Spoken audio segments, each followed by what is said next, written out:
How to join private server link in Roblox on mobile. Hello guys and welcome back to the channel. In this video, I'm going to show you how you can join private server link in Roblox on mobile. So let's get started. First of all, you're going to open the Roblox application and then you're going to click on more over here at the bottom right. After that, you're going to scroll to the bottom and click on settings. And then you're going to click on privacy and content restrictions. Once you click on here, what you're going to do is click on visibility and private service, and you should see two options, visibility and private service.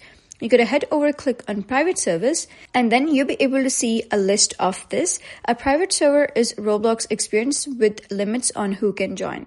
So what you're going to do is click on everyone over here and then simply attain the link of the private server. You can also get it from Discord or if any of the friends have sent you.